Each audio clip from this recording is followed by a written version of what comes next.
tous et bienvenue sur une nouvelle proposition de loi. Alors je le rappelle, les propositions de loi que je fais comme ça, c'est vraiment pour faire des propositions, montrer que c'est tout à fait possible et à portée de main de changer les choses sans forcément de faire de grands changements, mais tout en améliorant certains petits détails. Donc n'hésitez pas, si vous aussi vous avez des idées, des lois qui pourraient exister ou pas, hein, peu importe. Le tout c'est de donner des idées et de montrer que c'est possible, avec 2-3 idées, on peut facilement déjà à changer le monde. Donc n'hésitez pas à laisser vos idées de propositions de loi en commentaire ou vos idées de changement de monde. Allez, on y va, on met tout ce qu'on a dans la tête. Likez, partagez, abonnez-vous et puis mettez vos idées en commentaire. Voilà! Alors aujourd'hui dans ma proposition de loi, je voudrais faire une loi pour réinventer le vote. J'ai vu une vidéo il y a quelques temps maintenant sur les élections qui m'avait beaucoup percuté et je trouvais ça vraiment très intéressant de revoir notre système de vote.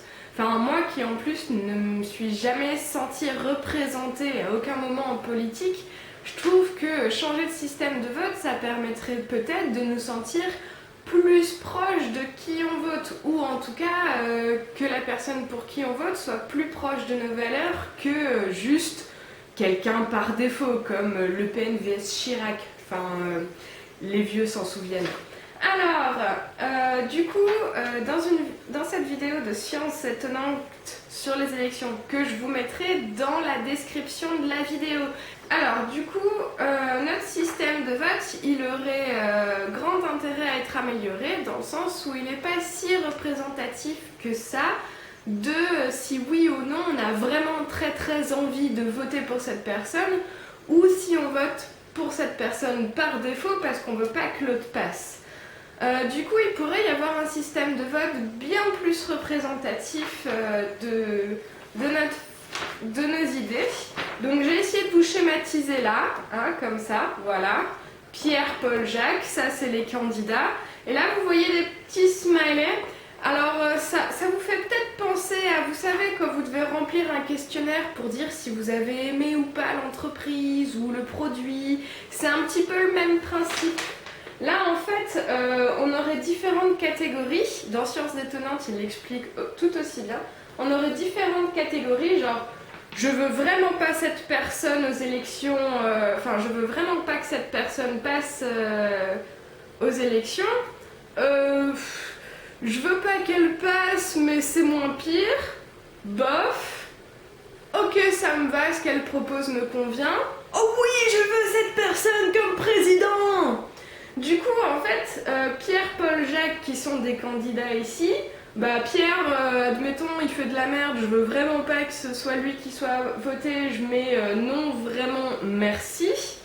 Paul, bon, ce qu'il propose, voilà, c'est un petit peu comme Bayrou, on sait jamais. Alors du coup, bon, pourquoi pas, mais sans plus, donc on va le mettre dans bof, mais ça passe.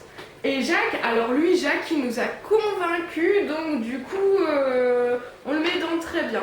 Mais toute cette nuance, c'est au cas où qu'il y ait beaucoup, parce que c'est vrai qu'en ce moment, plus ça va, plus on a de personnes qui se proposent.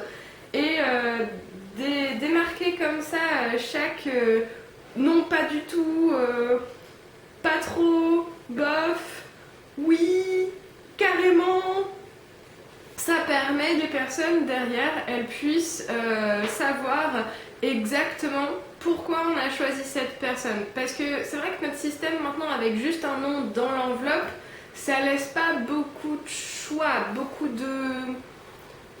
d'amplitude, alors que là au moins ça créerait un algorithme qui par exemple Jacques, pour qui j'ai voté vraiment chouette, si c'est lui qui a le plus de vraiment chouette, il est élu direct.